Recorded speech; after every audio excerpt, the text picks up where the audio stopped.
বন্ধুরা, রঙ্গন বা একজোড়া এই গাছটার নাম আসলেই আমাদের মাথার মধ্যে হয়তো এই প্রশ্নটা সবার আগে আসে যে এই গাছটাকে বাগানে লাগালেই হয়তো বেশি ফুল আসবে। তার কারণ হচ্ছে, আপনারা দেখেছেন হবেন অনেকেই যাদের বড় বড় বাড়ি থাকে তাদের বাগানে এরকম গাছ লাগানো থাকে আর প্রচুর ফুল থাকে, কিন্তু টবে যখন আপনারা লাগাচ্ছেন এত সুন্দরভাবে ফুল আসছে না। তার মেন কারণগুলো কী বা কীভাবে পরিচর্যা করতে হবে, তাছাড়া এতে কালার অপশান আমি এখানেই দেখিয়ে দিচ্ছি আপনাদেরকে, হলুদ, গোলাপি, সাদা আর লাল। তো অনেক রকমেরই কালার আছে, আর একটা পিচ কালারও পাওয়া যায়। দেখুন আমার এই গাছটা গাছ ভর্তি ফুল, আর এরকম প্রায় প্রত্যেক বছরই আসে। যখন কিনে এনেছিলাম তখনও দেখাবো কেমন। আর একটা প্রশ্ন আসে যে এই গাছের কি ডাল থেকে চারা করা যাবে?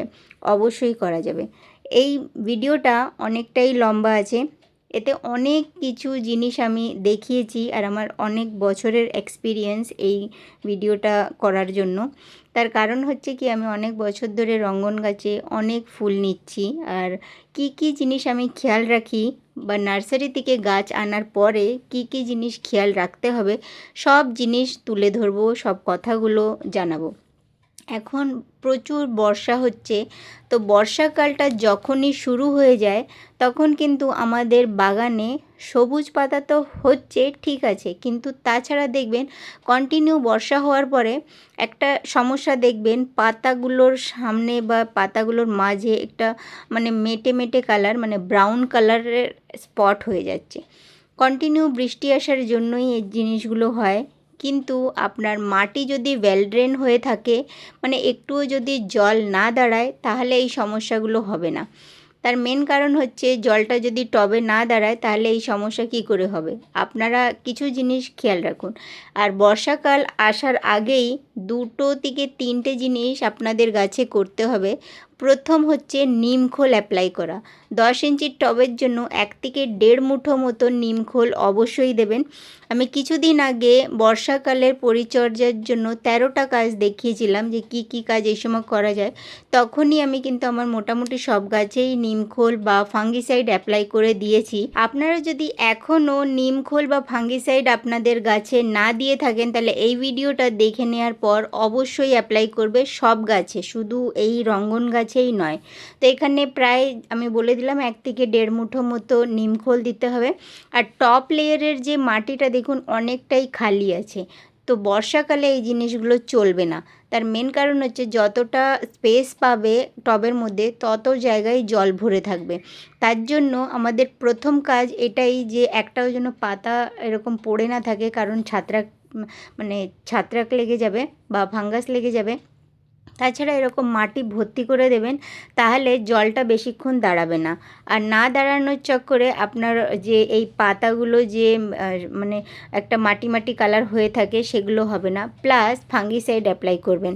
এটা কিন্তু আমার জবা গাছ, আমি প্রথমেই বলে দিচ্ছি, আমি যেহেতু সব গাছেই নিয়েছি, ওর ক্লিপটা আমি নিতে ভুলে গেছি, অন্য গাছে দিয়েছিলাম। তো এখানে দেখিয়ে দিচ্ছি, আপনারা এইভাবে ফাঙ্গিসাইডও অ্যাপ্লাই করে দেবেন। যদি 10 ইঞ্চির টব থাকে তাহলে 1 চামচ মতো দিয়ে দেবেন। দুটো জিনিসকে একসঙ্গে দেওয়াও যেতে পারে, যেমন নিমখোল 1.5 মুঠো আর তার সঙ্গে 1 চামচ ফাঙ্গিসাইড, এটাও অ্যাপ্লাই করা যাবে সঙ্গে, কোনো সমস্যা দেখবেন না তাতে। পোকামাকড়েরও বৃদ্ধি যেটা হয় মাটিতে, সেটার থেকেও রক্ষা হবে, প্লাস ফাঙ্গাস অ্যাটাকও হবে না। আর মাটি দিয়ে পুরো ভরে দেবেন, যেমন আমি এখানে দেখাচ্ছি। ঠিক আছে, এটা তো হচ্ছে বর্ষাকালীন সবথেকে ইম্পর্ট্যান্ট টিপস, তাই আমি প্রথমেই দেখিয়ে দিলাম। যারা পুরো ভিডিওটা যদি নাও দেখছেন, তবুও নিজের গাছকে বাঁচাতে পারবে। এবার আসছি কিছু কিছু জিনিসগুলো। এই দেখুন আমার এই গাছটা, যেমন আপনারা নার্সারি থেকে গাছ আনবেন তখন কিন্তু অনেকটাই ছোট থাকবে, বড় তো গাছ খুব কমই হবে, আর এরকম ঝাঁকড়া গাছ খুবই কম, আর নিতে গেলে প্রচুর দাম হবে। ঠিক আছে, তো নিজের পকেটের টাকা হিসাবেই আমরা গাছগুলো কিনবো। তো ছোট গাছ নিয়ে এসেও আপনারা মাঝে মাঝে পিঞ্চিং করবেন, একটুখানি ডাল হালকা হালকা করে খাটো একটু ডাল কেটে দিলে সামনের দিকে পিঞ্চিং করাটা সবথেকে বেস্ট। করলে মাল্টিপল ব্রাঞ্চ আসবে। প্রথম তো নিজের গাছটাকে একটু ঝাঁকড়া করাতে হবে, তারপরেই আপনারা আস্তে আস্তে গাছ থেকে ফুল নিতে পারবেন। আর দেখবেন প্রত্যেকটা ডালের, যখনই একটা ডাল কাটবেন 2টো বেরোবে, 2টো কাটলে 4টে বেরোবে, এটা নিয়ম গাছের। তো তারপরেই আপনারা যেভাবেই আপনার গাছটা ঝাঁকড়া হয়ে যাবে, তারপরে আস্তে আস্তে দেখবেন এরকম কুঁড়ি তৈরি করতে হবে। কি কি জিনিস খেয়াল রাখতে হয় বর্ষাকালে সেটা আমি বলছি আস্তে আস্তে। আপনারা খুব ভালো করে ভিডিওটা পুরোটা দেখবেন যদি আপনাদের কাছে একটা ছোট্ট বাগান আছে তাহলে, ঠিক আছে? কারণ কি এইসব জিনিসগুলো আপনাদের গাছে খেয়াল না রাখলে অনেক সমস্যা হয়। আর মানে প্রচুর ফুল নেওয়ার জন্য অনেকেরই গাছ লাগাচ্ছে কিন্তু ফুল নিতে পারছে না বা ঝরে পড়ে যাচ্ছে। তো নার্সারি থেকে গাছ আনার পরে সঙ্গে সঙ্গে প্রতিস্থাপন করবেন না, অন্তত 7 দিন পর প্রতিস্থাপন করবেন। তার কারণ হচ্ছে নার্সারির টেম্পারেচারগুলো অনেক রকমভাবে সেট করা থাকে, মানে কোথাও গ্রিন নেট, কোথাও এমনি। আমাদের ছাদে থাকে তো আমরা সেইভাবেই রাখি। এখানে পটিং মিক্সের জন্য গার্ডেন সয়েল, কোকোপিট আর ভার্মি কম্পোস্ট নিয়েছি তা সমান পরিমাণে। তার সঙ্গে হাড়ের গুঁড়ো, শিংকুচি আর সর্ষের খোল, এই 3টে আমি এক এক মুঠো মতো নিচ্ছি। আর তার সঙ্গে আমি 2 মুঠো মতো নিমখোল দেবো। নিমখোলটা আমি বছরে 2বারই প্রয়োগ করি। একবার যখন পটিং মিক্স তৈরি করি বা গাছ বসাই তখন, তার 6 মাস পর বা বর্ষাকালের সময় আমি তার আগেই সব অ্যাপ্লাই করে দিই গাছে। তার মাঝে আমি কোনো সময় নিমখোলটা প্রয়োগ করি না আমার বাগানে। এখানে 1 চামচ মতো ফাঙ্গিসাইড পাউডার অ্যাপ্লাই করে দিচ্ছি। সব জিনিসকে ভালো করে মিশিয়ে নিতে হবে। যদি এঁটেল মাটি থাকে তাহলে সমান পরিমাণে বালিও মিশিয়ে নেবেন। আমার এখানে এঁটেল মাটি নেই বলে আমি বালি মেশাই না, যেহেতু আমি কোকোপিট দিয়ে অনেক মাটি অনেক সময় তৈরি করতে থাকি, তো এখন আর এঁটেল মাটি আমার বাগানে নেই টবেতে। আর এই যে মাটি বা কোকোপিট বা ভার্মি কম্পোস্টের যে পরিমাণটা যদি জানতে চাই তাহলে একটা 6 ইঞ্চির টবে আপনারা মেপে নেবেন। মানে যতটা মাটি ভরছেন ততটাই কোকোপিট, ততটাই মানে বালি, ততটাই আপনারা ভার্মি কম্পোস্ট। এটা এরকম 6 ইঞ্চির টব ভরে বাকি জিনিসগুলো আমি বলে দিয়েছি, এক এক মুঠো, দু মুঠো। টেরাকোটা পট নিচ্ছি 10 ইঞ্চির, আর তার মধ্যে আমি ড্রেনেজ হোলের উপরে একটা টবের টুকরো রাখলাম। আর যে পটিং মিক্স বানিয়েছি সেটা আমি অর্ধেকের একটু কম ভরেছি। গ্রো ব্যাগটাকে খুব সহজভাবে কাটতে হবে, আর কোনো রুটস বলকে আঘাত করবেন না, সোজাসুজি বসিয়ে দেবেন, কোনো সমস্যা না। আর ওপর থেকে পুরো ভর্তি করে দিয়েছি, দেখে নিন, যেহেতু বর্ষাকাল। ভালো করে জল দিয়ে দিতে হবে, আর যদি আপনাদের ওখানে বর্ষা হচ্ছে তাহলে জল দেবেন না। এবার আমি বলবো যে গাছটাকে, যেখানে আমি বলেছিলাম যে 6 থেকে 7 দিন নার্সারি থেকে আনার পরে প্রথমে যে রেখেছেন সেখানেই গাছটাকে রাখবেন, তাহলে দেখবেন মারা যাবে না আপনার গাছ, যেহেতু টেম্পারেচারটা সহ্য করার শক্তি হয়ে গেছে।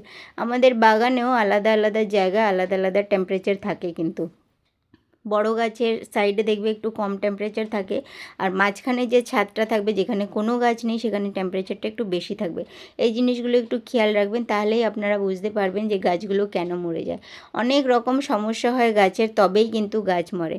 অত্যাধিক সার প্রয়োগ করবেন না। অনেকে আছে যারা নার্সারি থেকে গাছ নিয়ে আসে, প্রতিস্থাপন করে দেওয়ার পরে তার পরপর সার অ্যাপ্লাই করতে থাকে, তো এরকম মোটেই করবেন না। 1 মাস পর্যন্ত কোনো সারের প্রয়োগ করবেন না প্রতিস্থাপনের পর, যদি আমি যেভাবে মাটি তৈরি করেছি সেইভাবে যদি মাটি করেছেন তাহলে। আর জল আপনারা যখন দিচ্ছেন ভালো করে দেবেন, ড্রেনেজ হোল থেকে যেন বেরিয়ে আসে ততক্ষণ দিতে হবে। আর যখন বৃষ্টি হচ্ছে তখন একদমই জল দিতে যাবেন না, বা প্রয়োজনও নেই। আর মাটির যখন টপ লেয়ারটা শুকনো মনে হবে তখন জল দেবেন। এবার সবথেকে ইম্পর্ট্যান্ট, বর্ষাকালে পোকামাকড়। ছোট পোকামাকড়ের জন্য আমি রোগারটা ব্যবহার করি।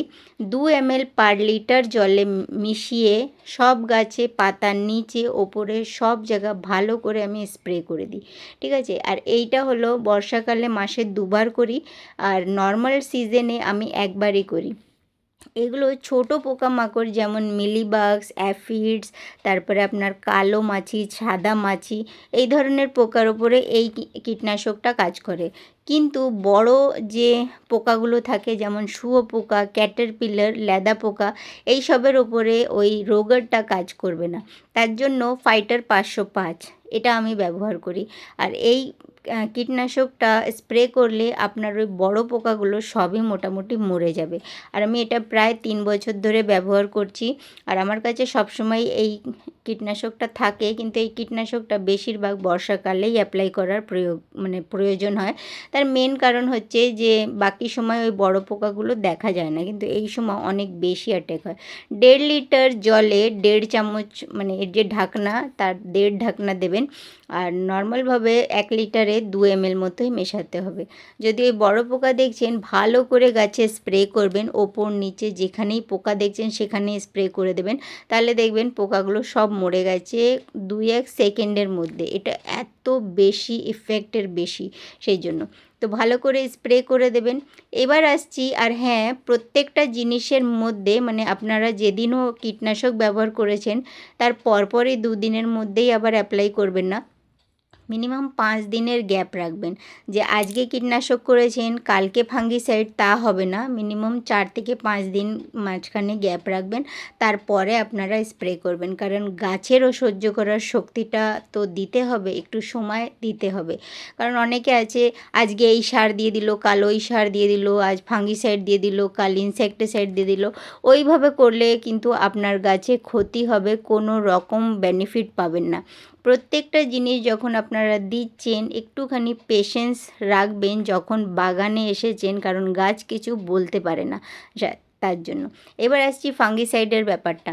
যখন দেখবেন অনেক বৃষ্টি হয়ে গেছে, বৃষ্টির পর যখন আপনারা দেখবেন ছত্রাকের আক্রমণ হওয়ার ব্যাপারটা হচ্ছে বা হবে এরকম মনে হচ্ছে, কন্টিনিউ বৃষ্টিটা যখনই স্টপ হয়ে গেছে তখনই কিন্তু 1 লিটার জলে 1 চামচ মতো ফাঙ্গিসাইড গুলে স্প্রে করে দেবেন। আর একটা করা যায়, যখন বর্ষা আসবে মনে হচ্ছে তার 2 দিন আগে করে দিন স্প্রে, তাহলে আপনার গাছে বর্ষার যে একটা মানে ব্যাড ইফেক্টটা ওটা কিন্তু আপনার গাছে পড়বে না, আর খুব ভালোভাবে আপনার গাছ বর্ষার জলটাকে মানে ভালোভাবে নিতে পারবে, কোনো রকম সমস্যাগুলো দেখতে পাবে না। তো এই কিছু কিছু জিনিস যখন আপনারা খেয়াল রাখবেন, আপনাদের রঙ্গন গাছটা এত সুন্দরভাবেই বেড়ে উঠবে, আর দেখবেন কত সুন্দরভাবে ফুল আসছে। এইগুলো সব বর্ষাকালের টিপস। তো বর্ষাকালে এই সব জিনিসই কিন্তু আপনারা চেষ্টা করবেন নিজের গাছে প্রয়োগ করতে। একটু সময় দিয়ে করবেন, মানে বললাম যে জিনিসটা আজকে কালকে পরশু এভাবে করলে হবে না, কিছুদিন রেখে রেখে করবেন, তবেই দেখবে গাছটা খুব ভালোভাবে বেড়ে উঠবে বা ওই জিনিসটাকে নিতে পারবে। তো এইভাবেই আমি আমার গাছের পরিচর্যা করতে থাকি। এবার আপনাদের মাথার মধ্যে প্রশ্ন আসছে যে নেক্সট খাবারটা তাহলে কবে দিতে হবে গাছটাকে প্রতিস্থাপন করার পরে। তো দেখুন, নেক্সট খাবার যেটা দেবেন সেটা হচ্ছে 30 দিন পর। আমরা যে মাটিটা তৈরি করেছি সেই মাটিটাতে আমরা সব কিছু মিশিয়ে দিয়েছি যেটা একটা গাছের দরকার। তো সব দেওয়ার পরে আমরা 30 দিন পরে কি খাবার দেব সেটাও আমি এখানে দেখিয়ে দিচ্ছি সব কিছু, যেহেতু এটা একটা কমপ্লিট ভিডিও। তো তার জন্য আমি 3 রকমের খাবার এখানে আপনাদেরকে দেখাচ্ছি। 3 রকমের খাবারের মধ্যে মানে অনেক জিনিস দেওয়ার কোনো প্রয়োজন না। কিছু কিছু জিনিসই আছে যেগুলো দিলে আপনার গাছ একদম মানে ফুলে ভরে যাবে বা কুঁড়ি আসা শুরু হয়ে যাবে। তো এইসব জিনিসগুলোই জন্যই এই জিনিসগুলো দেওয়ার প্রয়োজন।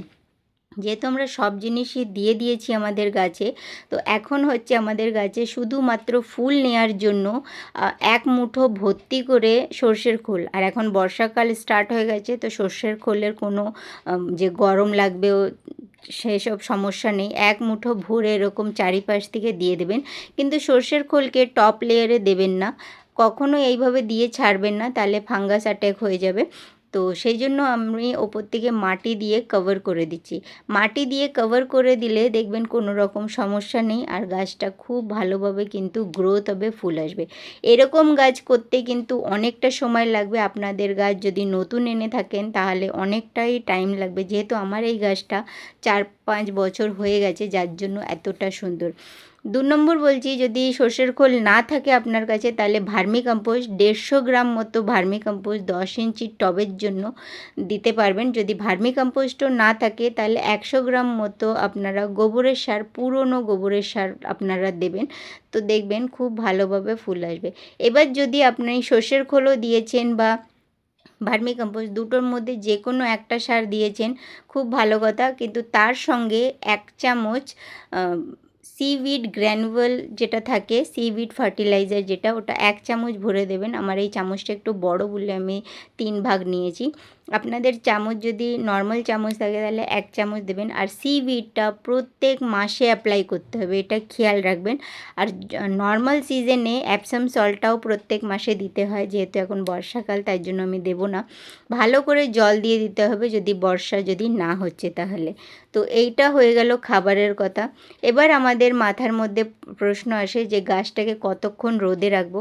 5 ঘন্টার রোদ মিনিমাম চাই এই গাছের, তবেই কিন্তু এত সুন্দরভাবে ফুল আসবে। বেশিক্ষণও যদি থাকে তো কোনো সমস্যা না, কিন্তু মিনিমাম 5 ঘন্টার রোদ এর প্রয়োজন। তারপরে প্রশ্ন আমাদের মাথায় যেটা আসে, কি এই গাছের ডাল থেকে চারা করা যাবে? তো হ্যাঁ, এই গাছের অবশ্যই আপনারা ডাল থেকে চারা করতে পারবেন, কিন্তু একটু যদি বিগনার্স থাকেন আপনারা তো হয়তো আপনাদের থেকে নাও তৈরি হতে পারে, কিন্তু বর্ষাকালটা সবথেকে বেস্ট। তো এই সিজনে ট্রাই করুন ডাল থেকে চারা করা। আমার চ্যানেলে আলাদা প্লেলিস্ট করা আছে, শুধু রঙ্গন গাছই নয়, অনেক রকমের ডাল থেকে চারা করার দেখানো আছে। আমি আগে প্রচুর চারা গাছ করতাম, তো তখনের ভিডিও শেয়ার আছে, কিন্তু সেম প্রসেসে যদি আপনারাও করবেন তাহলে আপনারাও পেরে যাবেন।